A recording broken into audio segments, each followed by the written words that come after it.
Here we are.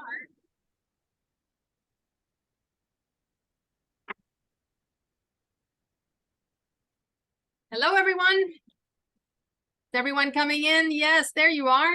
Hi, it's Vivian Switalski, and today is December 1st, 2023. Wow, this year has gone fast. This is the last show of FIABCI First Friday before next year, 2024.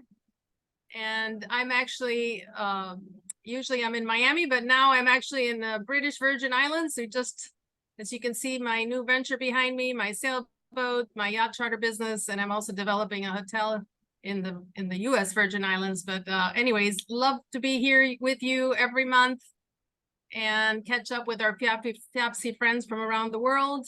Today we have Alina Abig from San Francisco. Hi, Alina. Hello, everyone. Happy to be here and good to hear you and hear about your successes as well. Congratulations. Yeah, it's life's fun. Why not have fun? Anyways, and we have another guest, Christian Asal from Orlando. He's with Currencies Direct, and we're waiting for him to sign in. Sometimes actually, sometimes the password, we have a little bit of difficulty with that, but no big deal. Alina and I can chat forever, so no worries. If you all in the audience, hi, Antonio. Hi, Don. And Thaddeus Fisher, Ruben Sanchez. If you would all, can you say hi in the chat and tell us where you're from and give us your contact info? And if you have any cool, if you have any things that you want me to mention, actually, since we have plenty of time today. If you have any listings you want me to highlight for you, just let me know and we'll talk about them, because that's what FIABCI is all about, is about doing business with each other around the world. And this is a platform for doing that. As many of you know, I created it about 3 years ago during the pandemic when we couldn't meet anymore in person. And at first we did it every week. And now we do it every month, as name implies, on the first Friday of every month. So this is the last one for 2023, but we'll see you again in January. So Alina, how about if we start with you while we wait for Christian? We were going to start with you anyways. So Alina, you've had so many positions with FIABCI. I know right now you're the vice president of PropTech, right? The PropTech World Council. World Council, that's correct, yes. But you also started an initiative called Athena Smart Cities. So I'm hoping you're going to tell us about that. Sure, it's a company, it's a platform where I'm a partner. It's based in Kuala Lumpur, Singapore, and United States. I am based here in San Francisco. Would you like to tell more about myself, or should I just dive into it directly? No, tell us a little bit about yourself.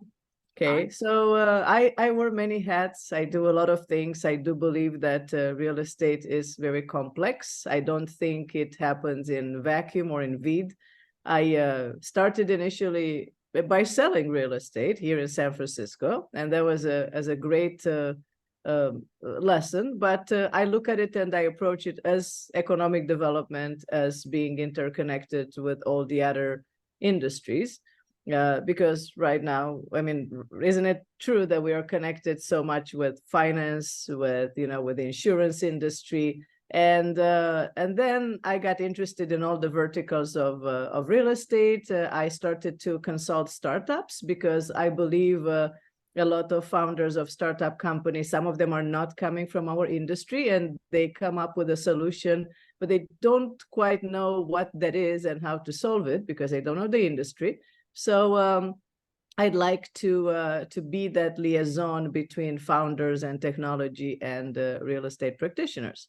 So that got me into starting Silicon Valley PropTech Association. I was inspired by seeing how other countries and other continents formed ecosystems in this field, and how they help each other, and how they bring together founders and capital and end users and adopters of PropTech platforms. And then of course we started the prop tech council, World Council at FIABCI, and I think we need this because we are changing completely the way we do business. And now I'm also, of course, I invest and I'm a partner in some of the startups, and one of them is Athena Smart Cities.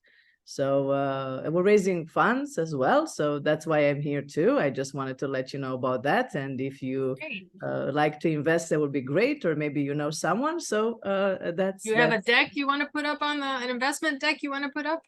You want to share with us? Actually, I will put a presentation deck, and Okay, cool. you know, if people are interested, they can contact me. And I think that the deck I have, it has the information of my main founder in Kuala Lumpur, but that's fine too. It doesn't matter who you contact. So should I put it up?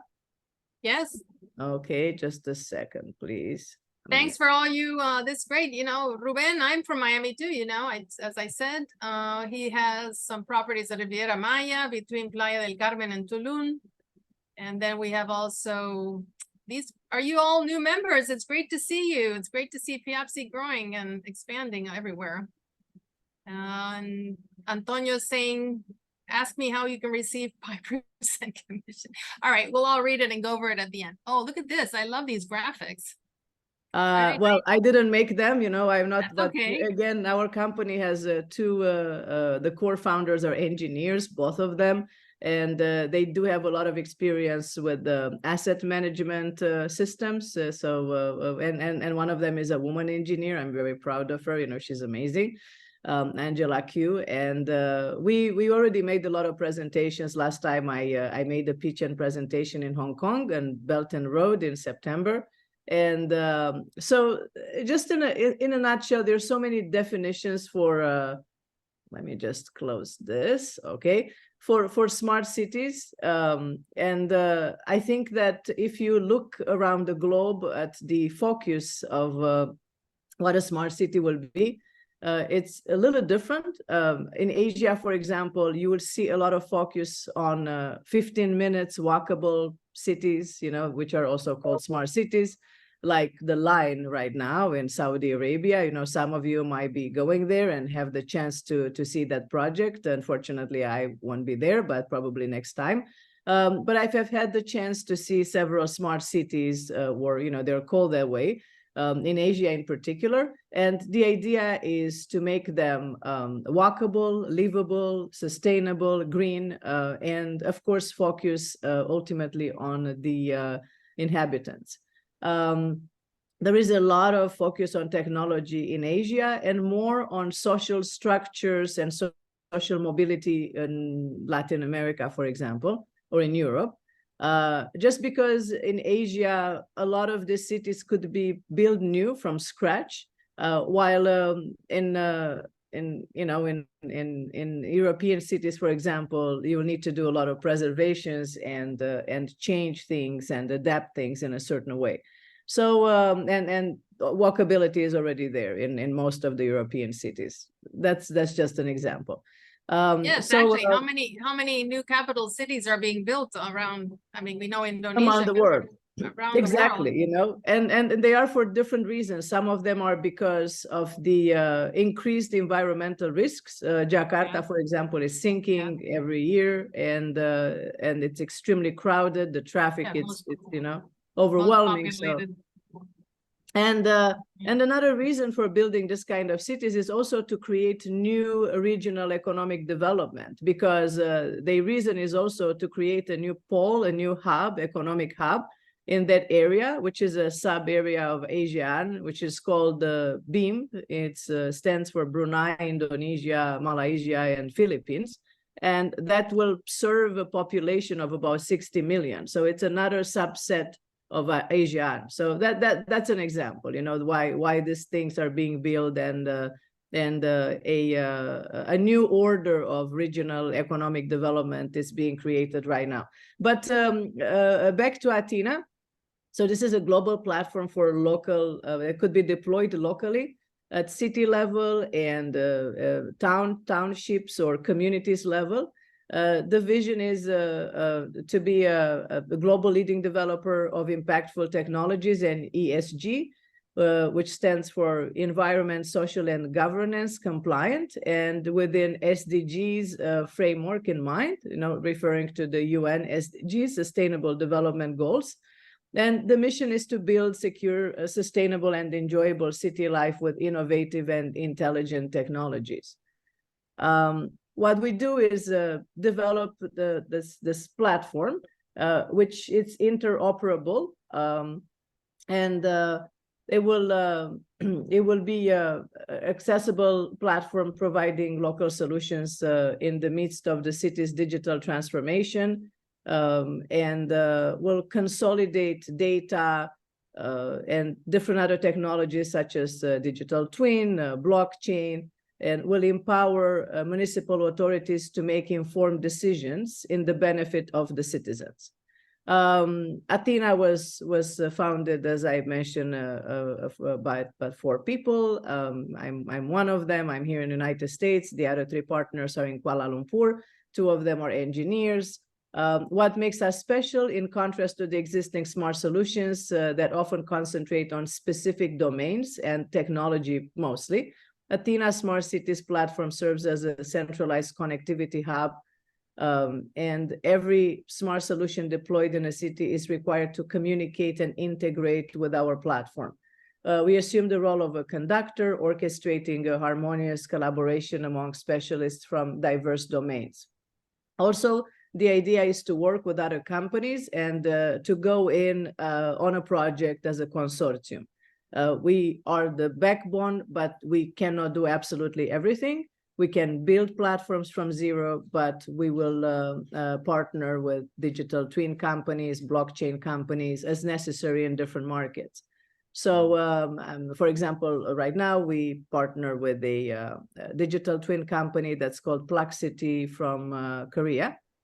And they've already done a lot of projects like airports, stadiums, and so on and so forth. They installed the hardware, which are sensors, and monitor the activity in these facilities. And our team, 2 of our team, they worked on a case study in Malaysia for a luxury golf course. Why? In this period of time, a lot of Korean and Japanese tourists who are very passionate golfers, they cannot really play golf in Japan or in Korea because it's cold. So they usually come to Malaysia. So they cater to Korean and Japanese in particular. And it's much more easy to monitor the facilities, everything from, the game itself to, make everything seamless and easy. So they went there and they installed this sensor, and they could monitor everything from the ball's trajectory to even safety of the entire facility. So that's just a case study. It's a smaller one. You can implement it everywhere.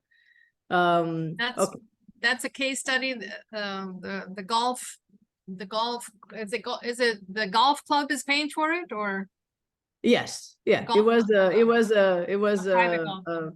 a joint venture, and we had to convince them as well, just because you have to keep in mind that with all this technology, you need to convince the end users that it's good for them, and it's important. Well, with everything. And it will help. Remember social media at the beginning. Who wanted to use social media? Exactly. So our 3-pillar solutions, we have Athena Core, which is solving various city problems, including security monitoring, traffic, people counting. Yes, I mean, you might think that it will be, a lot of surveillance, but there is people counting. We want it or not, we are being monitored right now by all sorts of devices. Energy consumption, carbon monitoring, digital infrastructure. So technologies employed, as I mentioned, digital twin, AI, IoT, big data, blockchain, and many more. Then Athena ESG. Athena ESG, the ESG will be required. It's already required by the big companies, as a reporting. And it will be required and implemented by a lot of countries as well. Like, for example, in Singapore, the companies are required to have an ESG reporting starting next year, I believe. In the European Union has a legislation regarding it, and US is working on it as well. So it's becoming more and more important to report ESG because the way how companies will act, will look for investments, will access financing, the way the investors will look at companies will be also different. They will require a lot more conscientiousness in this field. They will require higher standards in environmental, social, and governance practice. So you can solve a lot of problems with that as well. And we list them here: extreme climate assessment, flood assessment, landslide detection, energy efficiency, urban farming. And those are just the E, part of ESG, which is the environment. And those are also technologies you can use: geospatial, AI, IoT, big data, SaaS, and many more. And then what's unique about us is that one of our partners is actually an economist and very passionate about social mobility. And it's called Athena Home, and it's solving affordable home shortage problems, including citizens' affordability to buy a home, community support for underprivileged group, social mobility in general, and using technology for this as well. So these are the core pillars of our company.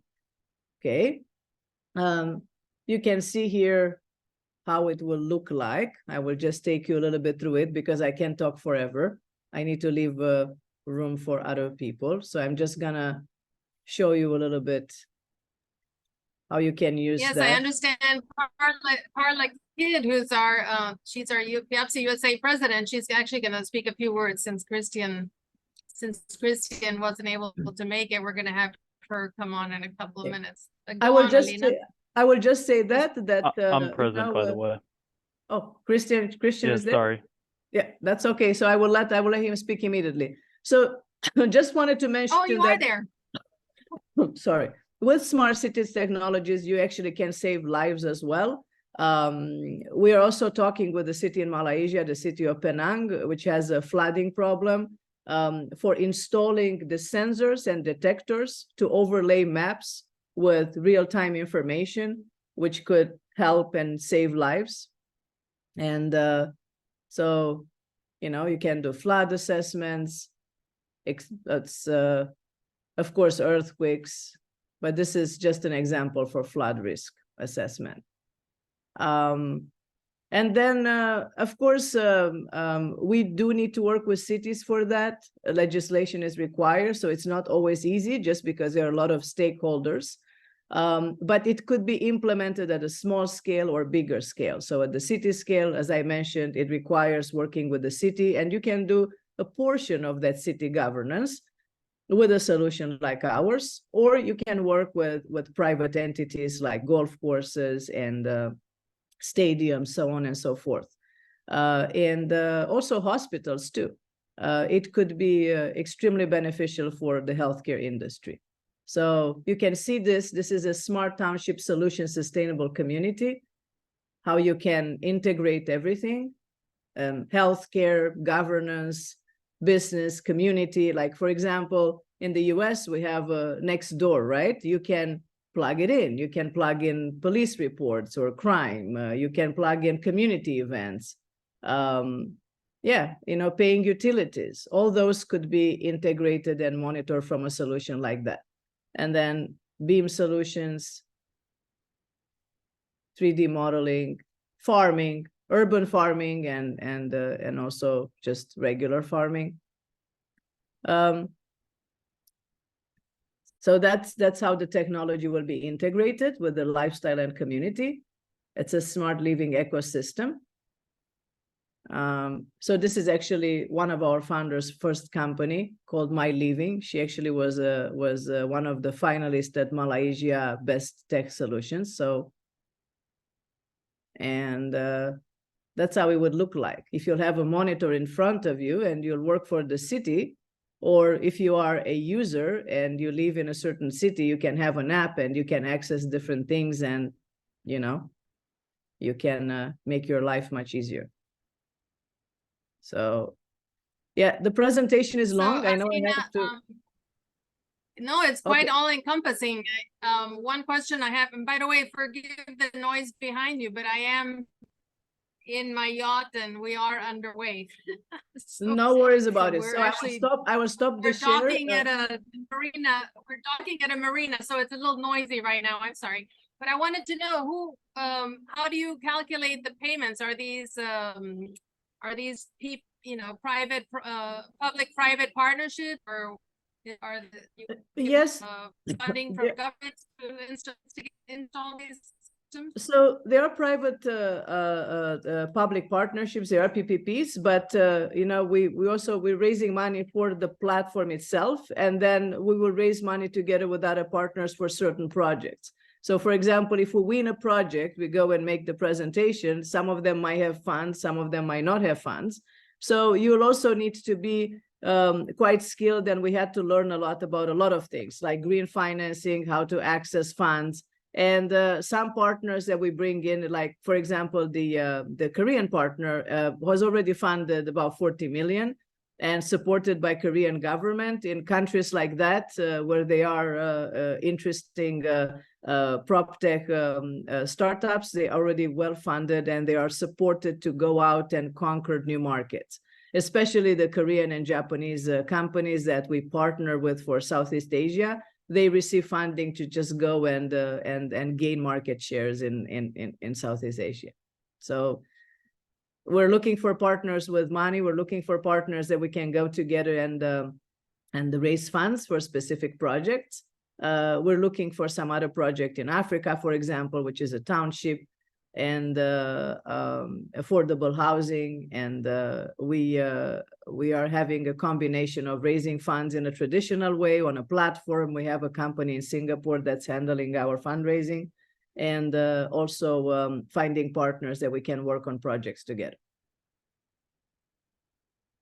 All right, I think we lost Vivian, so I'm gonna pop I on gotcha. our president Carla. Give me 1 second here, and I'm she's ready. gonna Leave my she's information gonna here, be you know? introducing Excellent. our next speaker. Thanks, Alina. Thank you, Alina. Yes, go ahead and put it in the chat. Chris, you're under my name, so you're all going to see my name twice, but Chris DeSalles and Currency Direct, the floor is yours. Say hello to everybody. Hi, everybody. It's a pleasure to be here. I think that there is room for 2 Carla kids in this call, honestly. But it is absolutely a pleasure to be able to speak with you guys.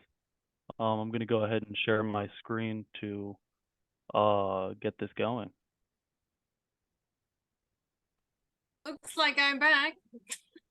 There we go. So can everyone see the presentation?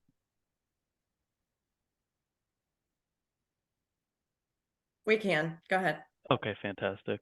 So today we're talking about Currencies Direct. It is an international payments company. It is designed heavily for the real estate community to assist any and all international clients that have large transfer requirements financially, that need to move various amounts of funds for property-related settlements or remittance or anything of the sort. We specialize in highly competitive exchange rates compared to a bank, providing savings for your clients. But with that, let's get started. So a little bit about us. We were established in 1996. It says a team of about 550 currency experts. That has actually been increased drastically in the past year. We're at about 700 now.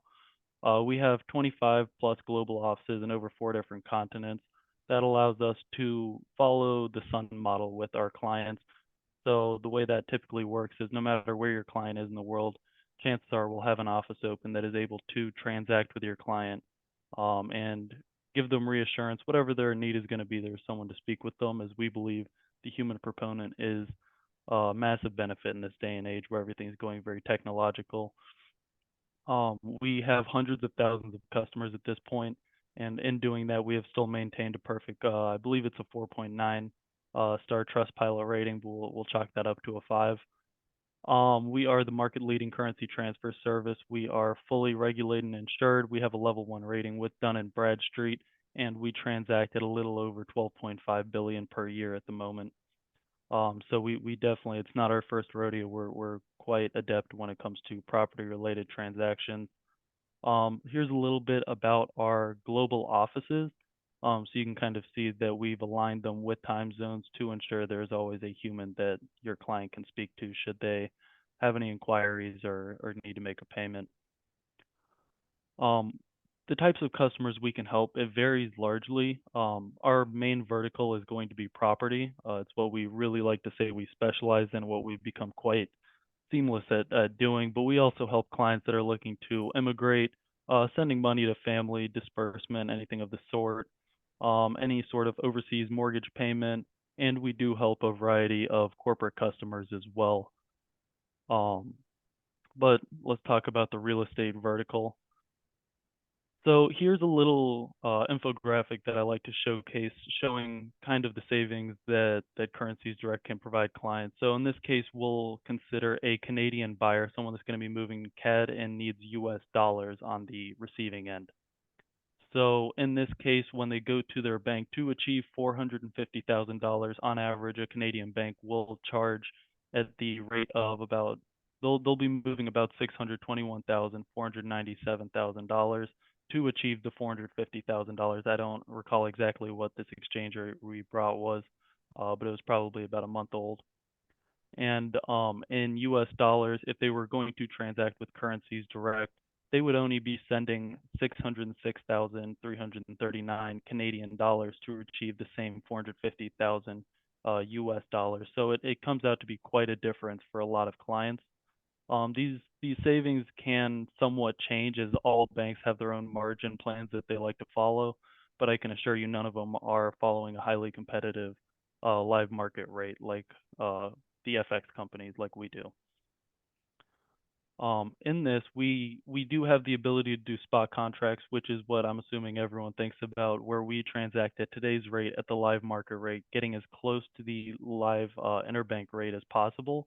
But we do have a suite of other comprehensive tools, such as a limit order. So this we like to do with clients that have a little bit longer of a payment timeline that they have, where we can sit and really watch the market, target potential highs, and really ensure that we can try and squeeze out the most revenue for a client possible. As well as we do have forward contracts. I believe this one is quite interesting, especially for an international client that's looking to purchase property. Whereas if they have a certain amount of funds that would make a new asset viable and it would be at the correct price point, that can change drastically within a week depending on the exchange rates. So what this product does is we can actually lock in exchange rates for a client if they do like where they're at, if they think there's going to be a potential spike against them or some volatility in the near future. We can eliminate the foreign exchange risk out of any of their property related transactions or any other transactions of the sort. We do take a small deposit, buy the rest in bulk on our behalf, and then hold it on account for the client. They can do it for up to 12 months or even up to 24 months in some cases. So we do like to work with our clients to make sure that they are being fulfilled. This is just a little bit to see kind of the chart that we follow. One thing I do like to mention here is with banks, they do not follow the same type of live rate monitoring that we do. They typically have quote unquote today's rate or the day's rate, where they like to transact clients there to ensure they're not going to experience any sort of losses or anything of the same. We typically prefer to follow the live market and really try and get as close as we can to this interbank rate, which a little bit about the interbank rate. It is the rate at which banks conduct payments to each other. So it's a bank-to-bank rate, and it is largely unachievable by private clients such as yourselves and myself. So we do like to follow that and get them as close as possible just to really add the savings to it, make unfavorable investments hopefully favorable once again. One of the biggest things within the U.S. that we deal with is going to be the U.S. Patriot Act. I'm sure we've all heard whispers of it at least. So in essence, it's a law in the USA that prevents someone from transferring funds from a U.S.-based bank account without physically being in the USA. A lot of times we get some international clients that come in and they didn't know about this law until it's too late. So once the closing happens and title releases funds, to their U.S. bank account. This was an act that was brought in after 9/11, and it stops international clients from utilizing our U.S. financial system without being in country. So the result of this in a property sale would be once the funds hit their U.S. bank account, your international client is not actually able to move their funds unless they fly in and go into a physical branch to do so. So I'm sure we can all imagine how this would be a problem for both a foreign buyer and seller. It really adds a lot of headache. It makes it very difficult for them to move their proceeds from the sale or move their funds when it's time to go to closing if they do transfer their funds from, say, European bank account to their U.S. bank account, thinking they can just do an additional wire to send it to title for closing. It will also limit them there. It'll delay your property closings. It'll just create a suite of issues that we like to try and solve for our clients. I do like to show this. It is something that we pulled from NAR. And as you can see, there's a number of issues that we were able to solve in this. First and foremost being the top one, or the second to top one, the cost of property. We can largely alter that by offering far more favorable exchange rates, saving them 3, 4, sometimes even 5% against the rate they're going to get from their bank on the size of the transfer. So it can crack up to be quite massive. One of the other ones is cannot move money. These are all issues that foreign nationals did not purchase a property. We are a direct solution to a lot of those issues where clients cannot move money, as we have our own financial railways we can try and do so with. Well, what happened there? So another one is going to be, if you look about halfway through, it's going to end up being the exchange rate. That's about 15% of clients in 2020, and in 2019 it was about 10%. So it is a growing issue. We are a direct solution to that, as well as a couple more on here, but I don't want to harp too much on that part. Just a little bit about our reviews. We have over 7,000 reviews on Trustpilot that are all unique to their situation, and we do maintain a very high level rating on Trustpilot, as we feel it is kind of the transparency guide of companies worldwide. It's largely relied on for consumers to base their expectations off a Trustpilot score. So we do offer an affiliate partner program. We like to say partner with us. What it allows you to do is introduce your clients to a dedicated accounts manager or a specialist such as myself, and it allows for a seamless transition of clients to our service. That way they're never getting sent to a website to create an account or anything of the sort. It is a direct handoff that gives a very high touch experience, because we do know that not only we work hard for your clients, but you work very hard to get your clients, and we want to do everything in our power to ensure that they have nothing but smiles for you. Some of the reasons why we have some real estate professionals that like to partner with us, there's a number of them, but of course, if you're doing a lot of international business, you want good exchange rates for your clients. It's not something that's mandatory, but it definitely goes a long way when you save your client money.